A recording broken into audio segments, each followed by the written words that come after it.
Carta a los Hebreos. Hebreos, capítulo 1.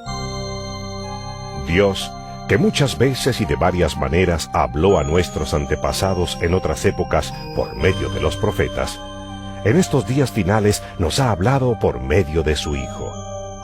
A éste lo designó heredero de todo y por medio de él hizo el universo. El Hijo es el resplandor de la gloria de Dios, la fiel imagen de lo que Él es, y el que sostiene todas las cosas con su palabra poderosa. Después de llevar a cabo la purificación de los pecados, se sentó a la derecha de la majestad en las alturas. Así llegó a ser superior a los ángeles en la misma medida en que el nombre que ha heredado supera en excelencia al de ellos. Porque, ¿a cuál de los ángeles dijo Dios jamás: Tú eres mi hijo, hoy mismo te he engendrado? Y en otro pasaje: Yo seré su padre, y él será mi hijo. Además, al introducir a su primogénito en el mundo, Dios dice: Que lo adoren todos los ángeles de Dios. En cuanto a los ángeles, dice: Él hace de los vientos sus ángeles, y de las llamas de fuego sus servidores. Pero con respecto al Hijo, dice: Tu trono, oh Dios, permanece por los siglos de los siglos, y el cetro de tu reino es un cetro de justicia. Has amado la justicia y odiado la maldad. Por eso Dios, tu Dios, te ha ungido con aceite de alegría, exaltándote por encima de tus compañeros.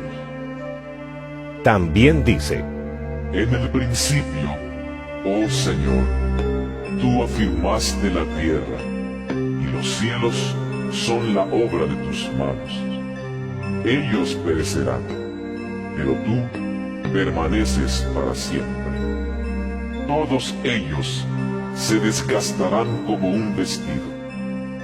Los doblarás como un manto y cambiarán como ropa que se muda. Pero tú eres siempre el mismo, y tus años no tienen fin. ¿A cuál de los ángeles dijo Dios jamás: Siéntate a mi derecha, hasta que ponga a tus enemigos por estrado de tus pies? ¿No son todos los ángeles espíritus dedicados al servicio divino, enviados para ayudar a los que han de heredar la salvación? Hebreos, capítulo 2. Por eso es necesario que prestemos más atención a lo que hemos oído, no sea que perdamos el rumbo. Porque si el mensaje anunciado por los ángeles tuvo validez y toda transgresión y desobediencia recibió su justo castigo, ¿cómo escaparemos nosotros si descuidamos una salvación tan grande? Esta salvación fue anunciada primeramente por el Señor, y los que la oyeron nos la confirmaron. A la vez, Dios ratificó su testimonio acerca de ella con señales, prodigios, diversos milagros y dones distribuidos por el Espíritu Santo, según su voluntad. Dios no puso bajo el dominio de los ángeles el mundo venidero del que estamos hablando, como alguien ha atestiguado en algún lugar. ¿Qué es el hombre para que en él pienses? ¿Qué es el ser humano para que lo tomes en cuenta? Lo hiciste un poco menor que los ángeles y lo coronaste de gloria y de honra. Todo lo sometiste a su dominio. Si Dios puso bajo él todas las cosas, entonces no hay nada que no le esté sujeto. Ahora bien, es cierto que todavía no vemos que todo le esté sujeto. Sin embargo, vemos a Jesús, que fue hecho un poco inferior a los ángeles, coronado de gloria y honra por haber padecido la muerte. Así, por la gracia de Dios, la muerte que él sufrió resulta en beneficio de todos. En efecto, a fin de llevar a muchos hijos a la gloria, convenía que Dios, para quien y por medio de quien todo existe, perfeccionara mediante el sufrimiento al autor de la salvación de ellos. tanto el que santifica como los que son santificados tienen un mismo origen, por lo cual Jesús no se avergüenza de llamarlos hermanos cuando dice: Proclamaré tu nombre a mis hermanos, en medio de la congregación te alabaré. En otra parte dice: Yo confiaré en él. y añade: Aquí me tienen, con los hijos que Dios me ha dado. por tanto, ya que ellos son de carne y hueso, Él también compartió esa naturaleza humana para anular mediante la muerte al que tiene el dominio de la muerte, es decir, al diablo, y librar a todos los que por temor a la muerte estaban sometidos a esclavitud durante toda la vida. Pues ciertamente no vino en auxilio de los ángeles, sino de los descendientes de Abraham. Por eso era preciso que en todo se asemejara a sus hermanos para ser un sumo sacerdote fiel y misericordioso al servicio de Dios, a fin de expiar los pecados del pueblo. Por haber sufrido él mismo la tentación, puede socorrer a los que son tentados. Hebreos capítulo 3. Por lo tanto, hermanos, ustedes que han sido santificados y que tienen parte en el mismo llamamiento celestial, consideren a Jesús, apóstol y sumo sacerdote de la fe que profesamos. Él fue fiel al que lo nombró, como lo fue también Moisés en toda la casa de Dios. De hecho, Jesús ha sido estimado digno de mayor honor que Moisés, así como el constructor de una casa recibe mayor honor que la casa misma. Porque toda casa tiene su constructor, pero el constructor de todo es Dios. Moisés fue fiel como siervo en toda la casa de Dios para dar testimonio de lo que Dios diría en el futuro. Cristo, en cambio, es fiel como hijo al frente de la casa de Dios. Y esa casa somos nosotros, con tal que mantengamos nuestra confianza y la esperanza que nos enorgullece. Por eso, como dice el Espíritu Santo: Si ustedes oyen hoy su voz, no endurezcan el corazón como sucedió en la rebelión en aquel día de prueba en el desierto. Allí sus antepasados me tentaron y me pusieron a prueba, a pesar de haber visto mis obras 40 años. Por eso me enojé con aquella generación y dije: siempre se descarría su corazón y no han reconocido mis caminos. Así que, en mi enojo, hice este juramento: jamás entrarán en mi reposo. Cuídense, hermanos, de que ninguno de ustedes tenga un corazón pecaminoso e incrédulo que los haga apartarse del Dios vivo. Más bien, mientras dure ese hoy, anímense unos a otros cada día para que ninguno de ustedes se endurezca por el engaño del pecado.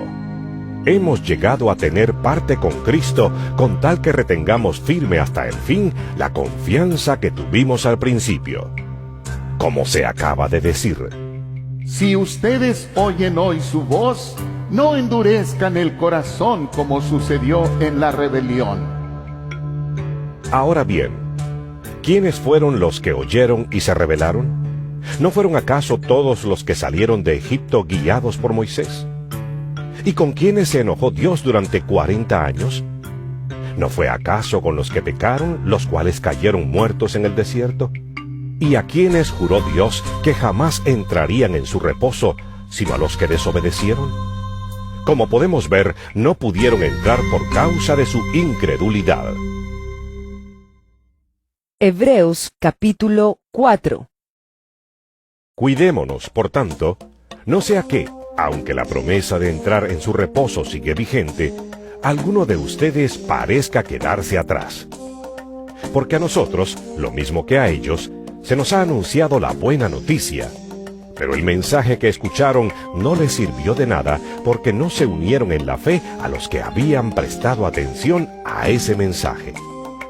En tal reposo entramos los que somos creyentes, conforme Dios ha dicho.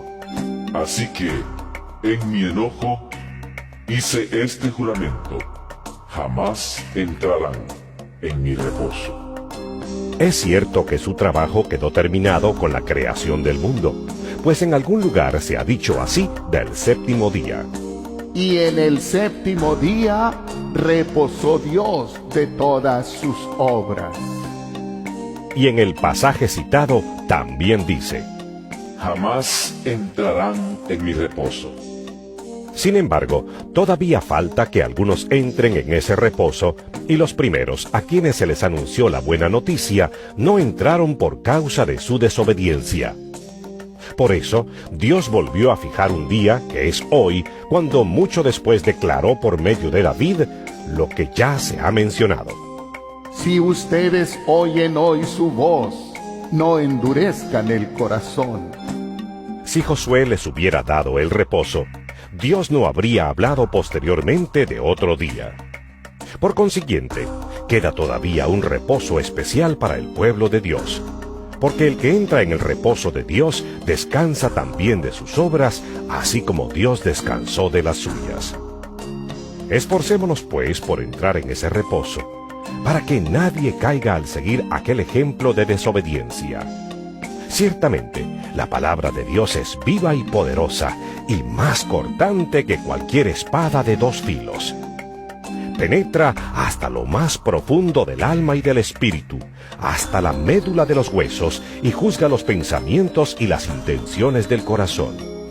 Ninguna cosa creada escapa a la vista de Dios.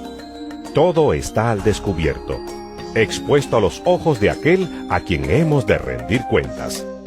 Por lo tanto, ya que en Jesús, el Hijo de Dios, tenemos un gran sumo sacerdote que ha atravesado los cielos, aferrémonos a la fe que profesamos.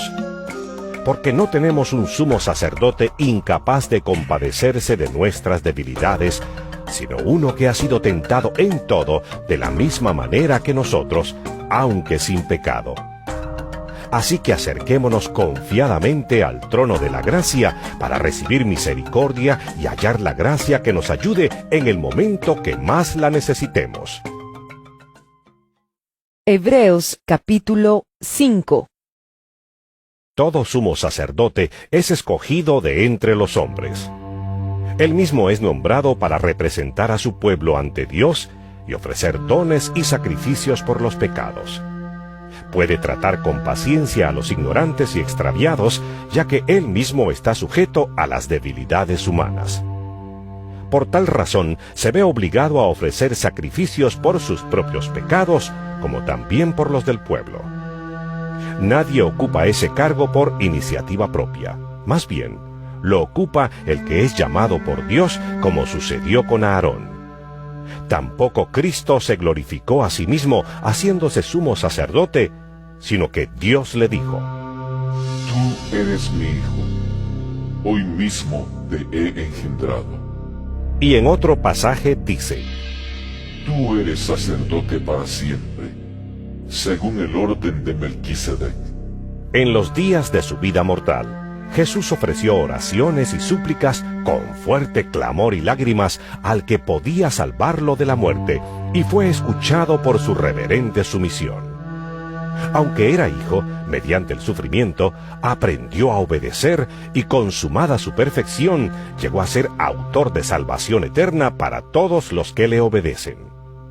Y Dios lo nombró sumo sacerdote según el orden de Melquisedec. Sobre este tema tenemos mucho que decir, aunque es difícil explicarlo, porque a ustedes lo que les entra por un oído les sale por el otro. En realidad, a estas alturas ya deberían ser maestros, y sin embargo necesitan que alguien vuelva a enseñarles las verdades más elementales de la palabra de Dios. Dicho de otro modo, necesitan leche en vez de alimento sólido. El que solo se alimenta de leche es inexperto en el mensaje de justicia, es como un niño de pecho. En cambio, el alimento sólido es para los adultos, para los que tienen la capacidad de distinguir entre lo bueno y lo malo, pues han ejercitado su facultad de percepción espiritual. Hebreos capítulo 6. Por eso, dejando a un lado las enseñanzas elementales acerca de Cristo, avancemos hacia la madurez. no volvamos a poner los fundamentos, tales como el arrepentimiento de las obras que conducen a la muerte, la fe en Dios, la instrucción sobre bautismos, la imposición de manos, la resurrección de los muertos y el juicio eterno. Así procederemos si Dios lo permite. Es imposible que renueven su arrepentimiento aquellos que han sido una vez iluminados, que han saboreado el don celestial, que han tenido parte en el Espíritu Santo y que han experimentado la buena palabra de Dios y los poderes del mundo venidero, y después de todo esto se han apartado. Es imposible porque así vuelven a crucificar para su propio mal al Hijo de Dios y lo exponen a la vergüenza pública. Cuando la tierra bebe la lluvia que con frecuencia cae sobre ella y produce una buena cosecha para los que la cultivan, recibe bendición de Dios. En cambio, cuando produce espinos y cardos, no vale nada. Está a punto de ser maldecida y acabará por ser quemada. En cuanto a ustedes, queridos hermanos, aunque nos expresamos así, estamos seguros de que les espera lo mejor, es decir, lo que atañe a la salvación. Porque Dios no es injusto como para olvidarse de las obras y del amor que, para su gloria, ustedes han mostrado sirviendo a los santos, como lo siguen haciendo. Deseamos, sin embargo, que cada uno de ustedes siga mostrando ese mismo empeño hasta la realización final y completa de su esperanza. No sean perezosos, más bien imiten a quienes por su fe y paciencia heredan las promesas. Cuando Dios hizo su promesa a Abraham, como no tenía a nadie superior por quien jurar, juró por sí mismo y dijo: Te bendeciré en gran manera y multiplicaré tu descendencia. Y así, después de esperar con paciencia, Abraham recibió lo que se le había prometido.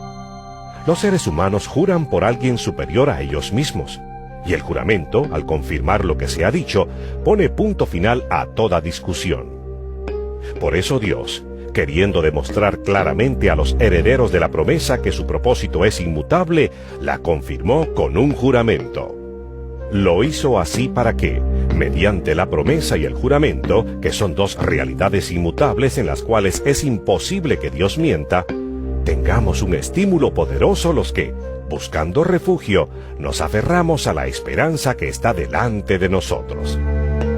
Tenemos como firme y segura ancla del alma una esperanza que penetra hasta detrás de la cortina del santuario, hasta donde Jesús, el precursor, entró por nosotros, llegando a ser sumo sacerdote para siempre, según el orden de Melquisedec. Hebreos capítulo 7. Este Melquisedec, rey de Salem y sacerdote del Dios Altísimo, salió al encuentro de Abraham, que regresaba de derrotar a los reyes, y lo bendijo. Abraham a su vez le dio la 10ª parte de todo. El nombre Melquisedec significa en primer lugar rey de justicia y además rey de Salem, esto es, rey de paz. No tiene padre ni madre ni genealogía. No tiene comienzo ni fin. Pero a semejanza del Hijo de Dios, permanece como sacerdote para siempre. Consideren la grandeza de ese hombre, a quien nada menos que el patriarca Abraham dio la 10ª parte del botín. Ahora bien, los descendientes de Leví que reciben el sacerdocio tienen, por ley, el mandato de cobrar los diezmos del pueblo, es decir, de sus hermanos, aunque estos también son descendientes de Abraham. En cambio, Melquisedec, que no era descendiente de Leví, recibió los diezmos de Abraham y bendijo al que tenía las promesas. Es indiscutible que la persona que bendice es superior a la que recibe la bendición. En el caso de los levitas, los diezmos los reciben hombres mortales. En el otro caso, los recibe Melquisedec, de quien se da testimonio de que vive. Hasta podría decirse que Leví, quien ahora recibe los diezmos, los pagó por medio de Abraham, ya que Leví estaba presente en su antepasado Abraham cuando Melquisedec le salió al encuentro. Si hubiera sido posible alcanzar la perfección mediante el sacerdocio levítico, pues bajo este se le dio la ley al pueblo, ¿qué necesidad había de que más adelante surgiera otro sacerdote según el orden de Melquisedec y no según el de Aarón? Porque cuando cambia el sacerdocio, también tiene que cambiarse la ley. En efecto, Jesús, de quien se dicen estas cosas, era de otra tribu de la cual nadie se ha dedicado al servicio del altar. Es evidente que nuestro Señor procedía de la tribu de Judá, respecto a la cual nada dijo Moisés con relación al sacerdocio. Y lo que hemos dicho resulta aún más evidente si, a semejanza de Melquisedec, surge otro sacerdote que ha llegado a serlo, no conforme a un requisito legal respecto al linaje humano, sino conforme al poder de una vida indestructible. Pues de él se da testimonio. Tú eres sacerdote para siempre, según el orden de Melquisedec. Por una parte, la ley anterior queda anulada por ser inútil e ineficaz, ya que no perfeccionó nada. Y por la otra, se introduce una esperanza mejor, mediante la cual nos acercamos a Dios. Y no fue sin juramento. Los otros sacerdotes llegaron a hacerlo sin juramento, mientras que éste llegó a hacerlo con el juramento de aquel que le dijo: El Señor ha jurado, y no cambiará de parecer. Tú eres sacerdote para siempre. Por tanto, Jesús ha llegado a ser el que garantiza un pacto superior. Ahora bien, como a aquellos sacerdotes la muerte les impedía seguir ejerciendo sus funciones, ha habido muchos de ellos. Pero como Jesús permanece para siempre, su sacerdocio es imperecedero. Por eso también puede salvar por completo a los que por medio de él se acercan a Dios, ya que vive siempre para interceder por ellos. Nos convenía tener un sumo sacerdote así, santo, irreprochable, puro, apartado de los pecadores y exaltado sobre los cielos. A diferencia de los otros sumos sacerdotes, él no tiene que ofrecer sacrificios día tras día, primero por sus propios pecados y luego por los del pueblo. Porque él ofreció el sacrificio una sola vez y para siempre, cuando se ofreció a sí mismo. De hecho, la ley designa como sumos sacerdotes a hombres débiles. Pero el juramento, posterior a la ley, designa al Hijo, quien ha sido hecho perfecto para siempre. Hebreos capítulo 8. Ahora bien, el punto principal de lo que venimos diciendo es que tenemos tal sumo sacerdote, aquel que se sentó a la derecha del trono de la majestad en el cielo, el que sirve en el santuario, es decir, en el verdadero tabernáculo levantado por el Señor y no por ningún ser humano. A todo sumo sacerdote se le nombra para presentar ofrendas y sacrificios, por lo cual es necesario que también tenga algo que ofrecer. Si Jesús estuviera en la tierra, no sería sacerdote, pues aquí ya hay sacerdotes que presentan las ofrendas en conformidad con la ley. Estos sacerdotes sirven en un santuario que es copia y sombra del que está en el cielo, tal como se le advirtió a Moisés cuando estaba a punto de construir el tabernáculo. Asegúrate de hacerlo todo según el modelo que se te ha mostrado en la montaña. Pero el servicio sacerdotal que Jesús ha recibido es superior al de ellos, así como el pacto del cual es mediador es superior al antiguo, puesto que se basa en mejores promesas. Efectivamente, si ese primer pacto hubiera sido perfecto, no habría lugar para un segundo pacto. Pero Dios, reprochándole sus defectos, dijo: Vienen días, dice el Señor, en que haré un nuevo pacto con la casa de Israel y con la casa de Judá. No será un pacto como el que hice con sus antepasados el día en que los tomé de la mano y los saqué de Egipto, ya que ellos no permanecieron fieles a mi pacto y yo los abandoné, dice el Señor. Este es el pacto que después de aquel tiempo haré con la casa de Israel, dice el Señor. Pondré mis leyes en su mente y las escribiré en su corazón. Yo seré su Dios, y ellos serán mi pueblo. Ya no tendrá nadie que enseñar a su prójimo, ni dirá nadie a su hermano, conoce al Señor, porque todos, desde el más pequeño hasta el más grande, me conocerán. Yo les perdonaré sus iniquidades y nunca más me acordaré de sus pecados. Al llamar nuevo a ese pacto, ha declarado obsoleto al anterior. Y lo que se vuelve obsoleto y envejece, ya está por desaparecer. Hebreos capítulo 9. Ahora bien, el primer pacto tenía sus normas para el culto y un santuario terrenal.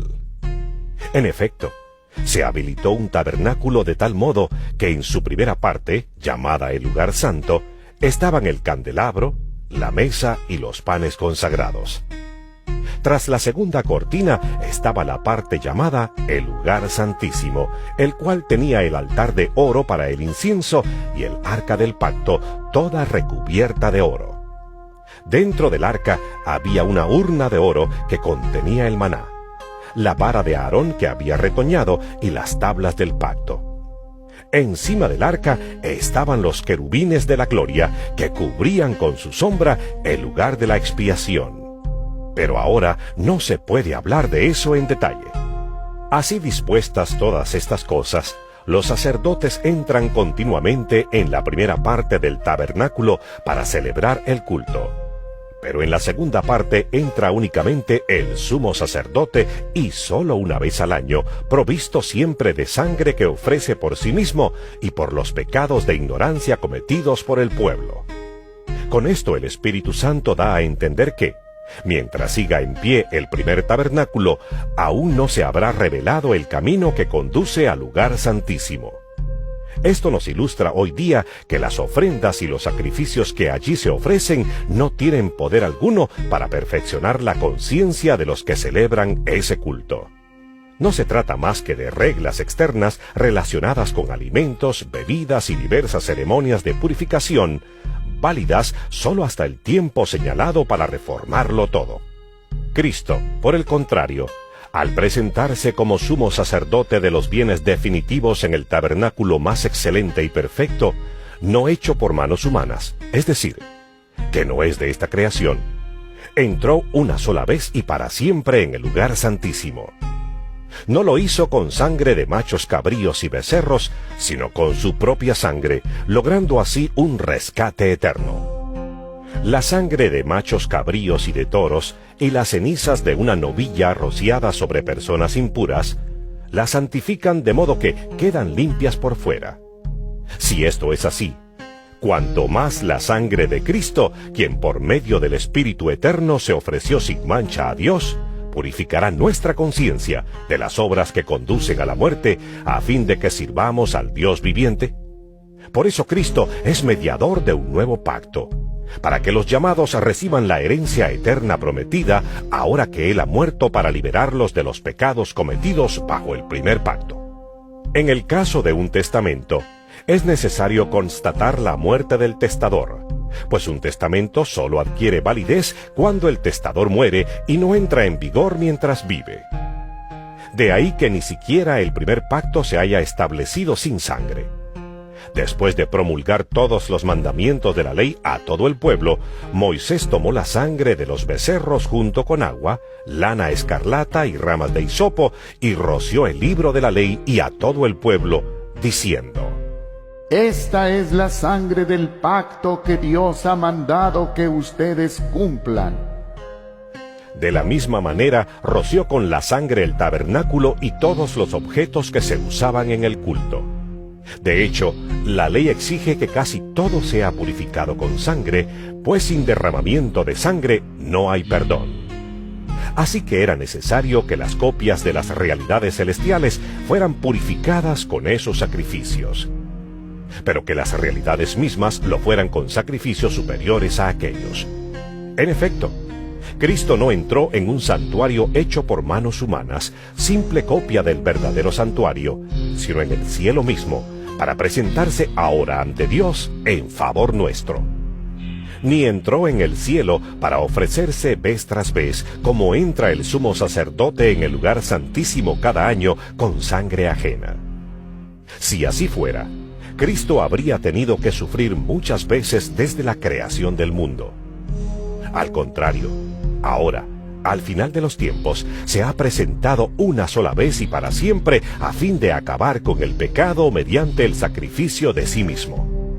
Y así como está establecido que los seres humanos mueran una sola vez y después venga el juicio, también Cristo fue ofrecido en sacrificio una sola vez para quitar los pecados de muchos, y aparecerá por segunda vez, ya no para cargar con pecado alguno, sino para traer salvación a quienes lo esperan. Hebreos capítulo 10. La ley es sólo una sombra de los bienes venideros y no la presencia misma de estas realidades. Por eso nunca puede, mediante los mismos sacrificios que se ofrecen sin cesar año tras año, hacer perfectos a los que adoran. De otra manera, ¿no habrían dejado ya de hacerse sacrificios? Pues los que rinden culto, purificados de una vez por todas, ya no se habrían sentido culpables de pecado. Pero esos sacrificios son un recordatorio anual de los pecados, ya que es imposible que la sangre de los toros y de los machos cabríos quite los pecados. Por eso, al entrar en el mundo, Cristo dijo: A ti no te complacen sacrificios ni ofrendas. En su lugar me preparaste un cuerpo. No te agradaron ni holocaustos ni sacrificios por el pecado. Por eso dije: aquí me tienes. Como el libro dice de mí: he venido, oh Dios, a hacer tu voluntad. Primero dijo: sacrificios y ofrendas, holocaustos y expiaciones no te complacen ni fueron de tu agrado, a pesar de que la ley exigía que se ofrecieran. Luego añadió: aquí me tienes, he venido a hacer tu voluntad. Así quitó lo primero para establecer lo segundo. Y en virtud de esa voluntad somos santificados mediante el sacrificio del cuerpo de Jesucristo, ofrecido una vez y para siempre. Todo sacerdote celebra el culto día tras día ofreciendo repetidas veces los mismos sacrificios que nunca pueden quitar los pecados. Pero este sacerdote, después de ofrecer por los pecados un solo sacrificio para siempre, se sentó a la derecha de Dios, en espera de que sus enemigos sean puestos por estrado de sus pies. Porque con un solo sacrificio ha hecho perfectos para siempre a los que está santificando.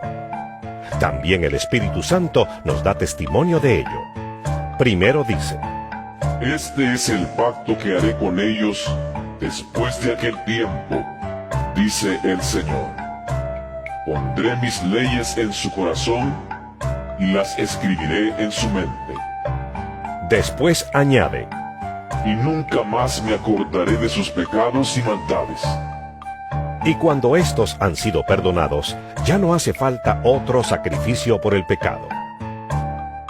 Así que, hermanos, mediante la sangre de Jesús tenemos plena libertad para entrar en el lugar santísimo por el camino nuevo y vivo que Él nos ha abierto a través de la cortina, es decir, a través de su cuerpo. Y tenemos además un gran sacerdote al frente de la familia de Dios. Acerquémonos, pues, a Dios con corazón sincero y con la plena seguridad que da la fe, interiormente purificados de una conciencia culpable y exteriormente lavados con agua pura. Mantengamos firme la esperanza que profesamos, porque fiel es el que hizo la promesa. Preocupémonos los unos por los otros, a fin de estimularnos al amor y a las buenas obras. No dejemos de congregarnos como acostumbran hacerlo algunos, sino animémonos unos a otros, y con mayor razón ahora que vemos que aquel día se acerca. Si después de recibir el conocimiento de la verdad pecamos obstinadamente, ya no hay sacrificio por los pecados. Solo queda una terrible expectativa de juicio, el fuego ardiente que ha de devorar a los enemigos de Dios. Cualquiera que rechazaba la ley de Moisés moría irremediablemente por el testimonio de 2 o 3 testigos. ¿Cuánto mayor castigo piensan ustedes que merece el que ha pisoteado al Hijo de Dios, que ha profanado la sangre del pacto por la cual había sido santificado y que ha insultado al Espíritu de la gracia? Pues conocemos al que dijo: Mía es la venganza, yo pagaré.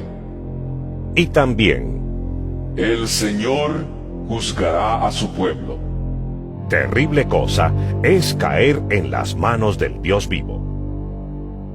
Recuerden aquellos días pasados cuando ustedes, después de haber sido iluminados, sostuvieron una dura lucha y soportaron mucho sufrimiento. Unas veces se vieron expuestos públicamente al insulto y a la persecución. Otras veces se solidarizaron con los que eran tratados de igual manera. También se compadecieron de los encarcelados y cuando a ustedes les confiscaron sus bienes, lo aceptaron con alegría, conscientes de que tenían un patrimonio mejor y más permanente. Así que no pierdan la confianza porque ésta será grandemente recompensada. Ustedes necesitan perseverar para que, después de haber cumplido la voluntad de Dios, reciban lo que Él ha prometido. Pues dentro de muy poco tiempo, El que ha de venir vendrá, y no tardará. Pero mi justo vivirá por la fe. Y si se vuelve atrás, no será de mi agrado. pero nosotros no somos de los que se vuelven atrás y acaban por perderse, sino de los que tienen fe y preservan su vida. Hebreos capítulo 11. Ahora bien, la fe es la garantía de lo que se espera, la certeza de lo que no se ve. Gracias a ella fueron aprobados los antiguos. Por la fe entendemos que el universo fue formado por la palabra de Dios, de modo que lo visible no provino de lo que se ve. Por la fe Abel ofreció a Dios un sacrificio más aceptable que el de Caín, por lo cual recibió testimonio de ser justo, pues Dios aceptó su ofrenda. Y por la fe Abel, a pesar de estar muerto, habla todavía. Por la fe Enoc fue sacado de este mundo sin experimentar la muerte. No fue hallado porque Dios se lo llevó, pero antes de ser llevado recibió testimonio de haber agradado a Dios. En realidad, sin fe es imposible agradar a Dios, ya que cualquiera que se acerca a Dios tiene que creer que Él existe y que recompensa a quienes lo buscan. Por la fe Noé, advertido sobre cosas que aún no se veían, con temor reverente construyó un arca para salvar a su familia. Por esa fe condenó al mundo y llegó a ser heredero de la justicia que viene por la fe. Por la fe, Abraham, cuando fue llamado para ir a un lugar que más tarde recibiría como herencia, obedeció y salió sin saber a dónde iba. Por la fe se radicó como extranjero en la tierra prometida y habitó en tiendas de campaña con Isaac y Jacob, herederos también de la misma promesa, porque esperaba la ciudad de cimientos sólidos, de la cual Dios es arquitecto y constructor. Por la fe, Abraham, a pesar de su avanzada edad y de que Sara misma era recibió fuerza para tener hijos porque consideró fiel al que le había hecho la promesa. Así que de este solo hombre, ya en decadencia, nacieron dientes numerosos como las estrellas del cielo e incontables como la arena a la orilla del mar. Todos ellos vivieron por la fe y murieron sin haber recibido las cosas prometidas. Más bien, las reconocieron a lo lejos y confesaron que eran extranjeros y peregrinos en la tierra. Al expresarse así, claramente dieron a entender que andaban en busca de una patria. Si hubieran estado pensando en aquella patria de donde habían emigrado, habrían tenido oportunidad de regresar a ella. Antes bien, anhelaban una patria mejor, es decir, la celestial. Por lo tanto, Dios no se avergonzó de ser llamado su Dios y les preparó una ciudad. Por la fe, Abraham, que había recibido las promesas, fue puesto a prueba y ofreció a Isaac, su hijo único, a pesar de que Dios le había dicho: Tu descendencia se establecerá por medio de Isaac. Consideraba Abraham que Dios tiene poder hasta para resucitar a los muertos. Y así, en sentido figurado, recobró a Isaac de entre los muertos. Por la fe Isaac bendijo a Jacob y a Esaú, previendo lo que les esperaba en el futuro. Por la fe Jacob, cuando estaba a punto de morir, bendijo a cada uno de los hijos de José y adoró apoyándose en la punta de su bastón. Por la fe José, al fin de su vida, se refirió a la salida de los israelitas de Egipto y dio instrucciones acerca de sus restos mortales. Por la fe Moisés, recién nacido, fue escondido por sus padres durante 3 meses porque vieron que era un niño precioso y no tuvieron miedo del edicto del rey. Por la fe Moisés, ya adulto, renunció a ser llamado hijo de la hija del faraón. Prefirió ser maltratado con el pueblo de Dios a disfrutar de los efímeros placeres del pecado. Consideró que el oprobio por causa del Mesías era una mayor riqueza que los tesoros de Egipto, porque tenía la mirada puesta en la recompensa. Por la fe salió de Egipto sin tenerle miedo a la ira del rey, pues se mantuvo firme como si estuviera viendo al invisible. Por la fe celebró la Pascua y el rociamiento de la sangre, para que el exterminador de los primogénitos no tocara a los de Israel. Por la fe el pueblo cruzó el Mar Rojo como por tierra seca. Pero cuando los egipcios intentaron cruzarlo, se ahogaron. Por la fe cayeron las murallas de Jericó, después de haber marchado el pueblo 7 días a su alrededor. Por la fe la prostituta Rahab no murió junto con los desobedientes, pues había recibido en paz a los espías. ¿Qué más voy a decir? Me faltaría tiempo para hablar de Gedeón, Barak, Sansón, Jefté, David, Samuel y los profetas, los cuales por la fe conquistaron reinos, hicieron justicia y alcanzaron lo prometido, cerraron bocas de leones, apagaron la furia de las llamas y escaparon del filo de la espada. Sacaron fuerzas de flaqueza, se mostraron valientes en la guerra y pusieron en fuga a ejércitos extranjeros. Hubo mujeres que por la resurrección recobraron a sus muertos. Otros, en cambio, fueron muertos a golpes, pues para alcanzar una mejor resurrección no aceptaron que los pusieran en libertad. Otros sufrieron la prueba de burlas y azotes, e incluso de cadenas y cárceles. Fueron apedreados, aserrados por la mitad, asesinados a filo de espada.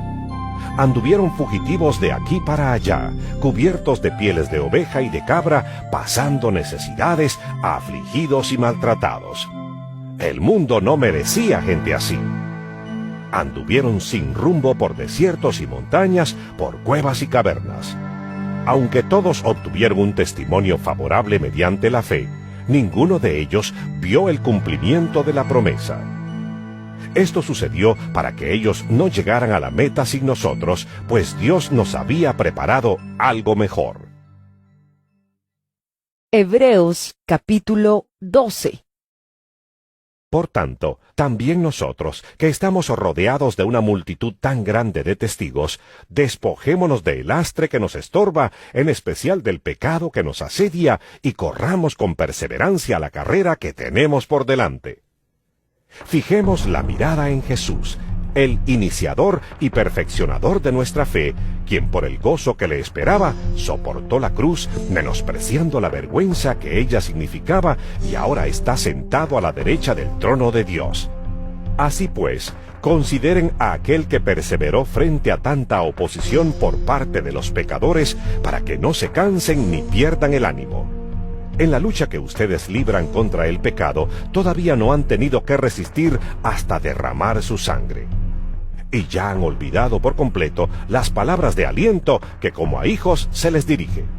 Hijo mío, no tomes a la ligera la disciplina del Señor, ni te desanimes cuando te reprenda, porque el Señor disciplina a los que ama y azota a todo el que recibe como hijo.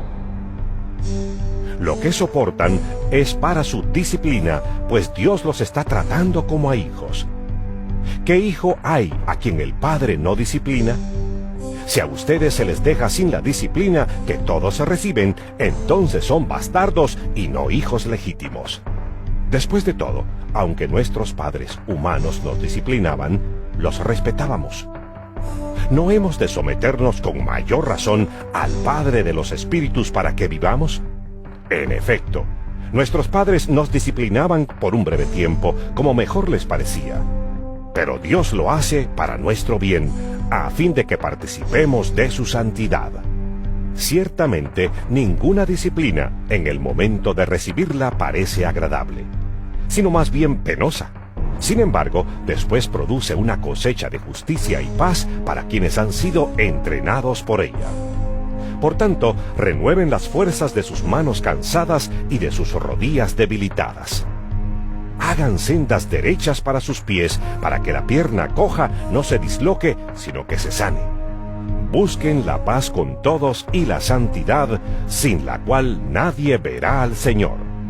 Asegúrense de que nadie deje de alcanzar la gracia de Dios, de que ninguna raíz amarga brote y cause dificultades y corrompa a muchos, y de que nadie sea inmoral ni profano como Esaú, quien por un solo plato de comida vendió sus derechos de hijo mayor. Después, como ya saben, cuando quiso heredar esa bendición, fue rechazado. No se le dio lugar para el arrepentimiento, aunque con lágrimas buscó la bendición.